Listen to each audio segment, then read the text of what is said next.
प्रसाद।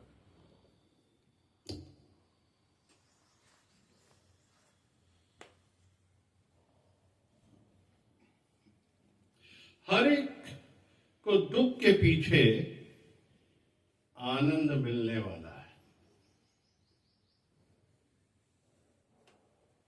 हर एक को दुख के पीछे आनंद मिलने वाला है। हर नुकसान के पीछे एक बहुत बड़ा आनंद छुपा हुआ है, बहुत बड़ा आशीर्वाद छुपा हुआ है। वो खाली स्वीकार करे, स्वीकार करे तो उसको आनंद ही आनंद आ जाएगा। तो उसको आनंद ही आनंद आ जाएगा। किसी भी हालात में डरो नहीं, क्योंकि हर हालात के पीछे एक आनंद है। कोई पैसा चला जाए, कोई घर का चला जाए, उसके पीछे आनंद मिलेगा। ये हमेशा गुरु की बात याद रखना है, जो बोलते हैं ना कि हर बात में भलाई है, हर बात में भलाई है, ये ही भलाई है। मन शांत नहीं रहता, मन बोलता है कि पता नहीं कौन सी भलाई है, इतना सहना पड़ रहा है, ये ही भलाई है। जो कुछ तकलीफ आती है अहंकार को खत्म करके जाती है। यूं ही भलाई है, जो कुछ तकलीफ आती है अहंकार को खत्म करके जाती है। सूक्ष्म ईगो मरता है। किसी का पति चला गया, बेटा चला गया, तो उसको जीव भाव तो कट गया हुआ ना, मन तो मरा होगा, जीव पीड़ा तो देखेगा और कुछ टाइम की पीड़ा देख के अपने अपने आनंद में आ जाएगा। तो अपने घर में जरूर आ जा, तो अपने घर में जरूर आ जा।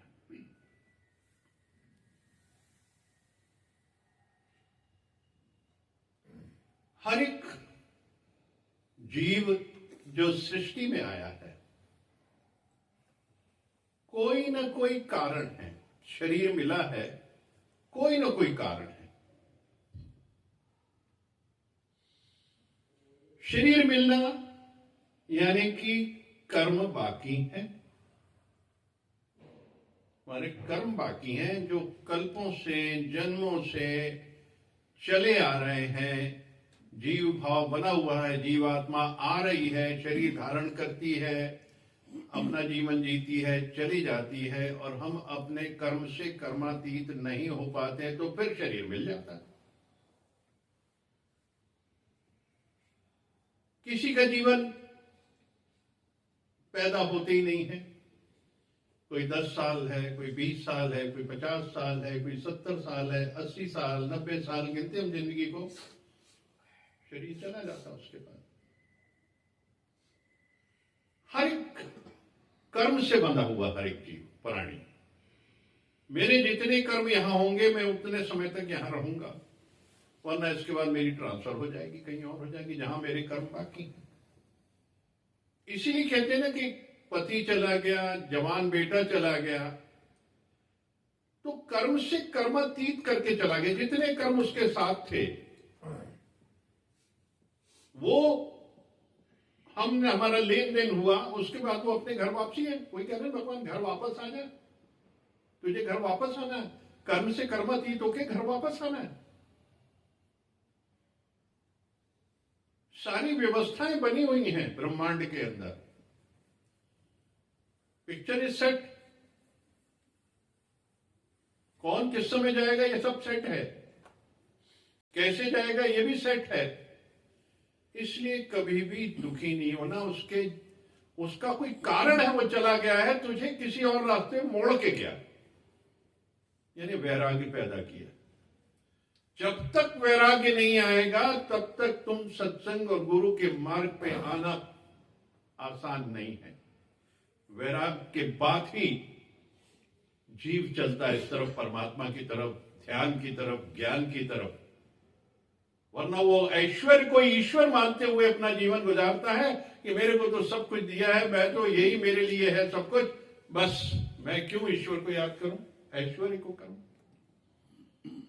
सुदामा जी को जब भगवान कृष्ण ने सब कुछ दे दिया, घर बना दिया, विश्वकर्मा जी ने आके घर बना दिया उनका, पर कहीं भी कृष्ण की मूर्त नहीं बनाई थी। तो सुदामा जी ने कहा कि मैं जैसे ही उठूं, नींद खुले और मेरे सामने मुझे कृष्ण की मूर्त नजर आनी चाहिए, मैं उसको नमस्कार करूं, उसको प्रणाम करूं, उसको अपनी यादों में रखूं, अपने से दूर ना करूं।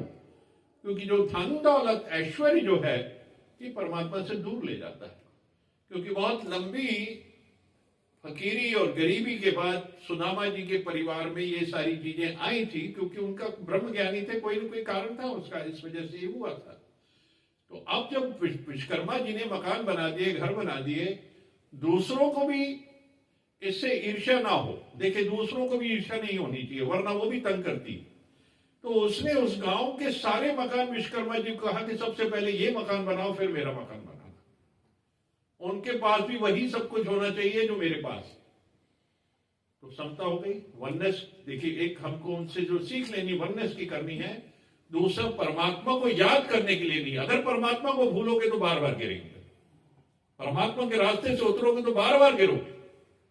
इसको ठान लो अपने जीवन में, चाहे जितना भी हो जाए, सब कुछ हो जाए, सुबह परमात्मा का, पेरेंट्स का, अपने बुजुर्गों का सम्मान मान, उनकी आदर करना, उनकी सेवा करना सबसे बड़ा काम है। परिवार के जुड़े हुए लोग भी जो है, अगर उनमें कोई समस्या है तो उनकी सेवा करना भी हमारा, क्यों, वो सब भगवान है। इनको करते हुए रहेंगे तो आनंद आएगा। अगर यहां पे हमने इसको फीड कर दिया कि यही सब कुछ है, मेरा जीवन, मेरे को मिला ही यही काम है, मुझे करना यही है, हे परमात्मा आपने मुझे जो दिया है मैं उसमें आनंद में हूं, कभी दुखी नहीं होना, और सेवा भाव से हर काम करते हुए जाना है। और फिर देखिए आप आनंद की स्थिति कितनी अंदर होगी, क्योंकि अंदर की कड़कड़ाहट, कुड़कुड़ाहट सब चली जाएगी, अंदर एक सुकून पैदा होगा। जो मैं कर रहा हूं उत्तम है, परमात्मा का दिया हुआ काम है जिसको मैं कर रहा हूं, उत्तमता मेरे अंदर भरी हुई है, उससे जीवन आनंदमय हो जाता है। तो जब कभी भी ऐसी हालत आती है विपरीत, वो आपको आनंद में ले जाने के लिए आती है, क्योंकि आपका रास्ता कुछ गलत जाने लगता है, तो मोड़ने के लिए परमात्मा ऐसी चीज हमारे रास्ते में लाते हैं, हम आनंद की स्थिति में। तो भगवान किसी के जाने से कुछ नहीं होता, वो तुम्हें कोई मार्ग दिखाना होता है। देखिए, उसका भी कोई कारण होता है। अगर जवान बेटा चला गया, कोई परिवार का सदस्य चला गया, तो उसके पीछे भी बहुत सी चीजें होती हैं, आपको मोड़ जाता है कई लोगों। अगर आज ये सत्संग में जीव बैठा है, इसका भी कोई कारण है ना, बहुत बड़ा कारण होगा इसके पीछे, कि एक पूरा परिवार समर्पित होकर इस तरफ लग जाए। कारण तो होगा ना कोई, बहुत ऐश्वर्य जरूर देखा होगा, बहुत ऐश्वर्य में गए होंगे, और जब ये सब गए तो परमात्मा को भूल भी गए होंगे। भूल गए तो परमात्मा ने याद करने के लिए कितनी चोट दी होगी, और कितनी लंबी चोट दी होगी, उसको अगर याद करो तो उसके पीछे आनंद छुपा था। ये सारा आनंद छुपा हुआ था।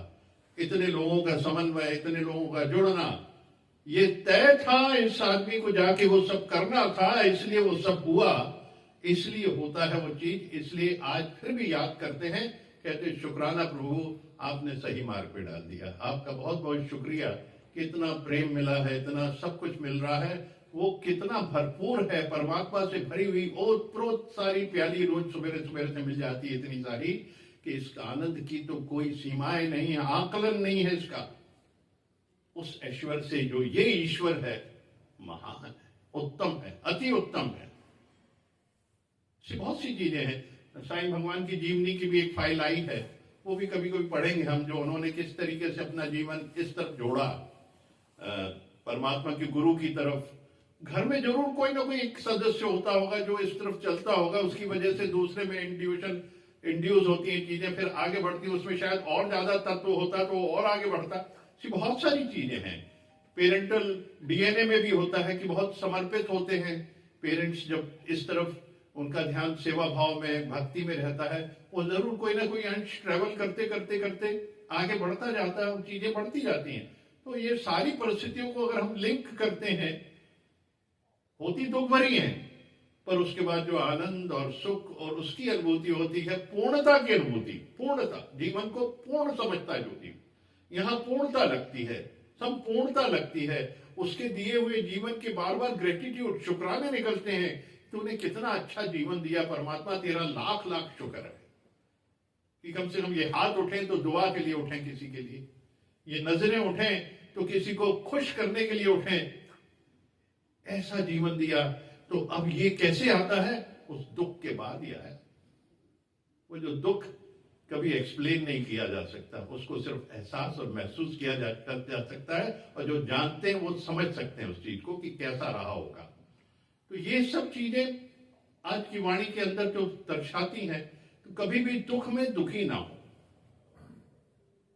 और बहुत अधिक ऐश्वर्य और व्यवहार और संसार में ना घुसें, क्योंकि जितना हम इसमें जाएंगे, हमारे जीवन में जो हम जिस रास्ते में चल पड़े हैं वो हमको बार बार वहां से खींचेगा, वो खींचता है। बहुत अट्रैक्शन है संसार में, व्यवहार में, हर एक में बहुत अट्रैक्शन है, माया है वो सारी चीजें। कितने कितने ऋषि मुनियों को माया ने गिरा दिया। आप पढ़ो कि जीवनी देखो, कैसे उस माया के पीछे कितने लोग अपने सही स्तर से उतर के गिर जाते हैं, और फिर कैसा उनका जीवन होता है, इसको समझ लेंगे। वो क्षणिक होता, बहुत बहुत क्षणिक होती है सारी चीजें, और उसमें जीवन भर की हर चीज को हम खो देते, फिर जन्म लेना पड़ता है, फिर जन्म ले। तो हमने कभी भी किसी को ये नहीं कहना कि बेचारा बहुत दुखी है,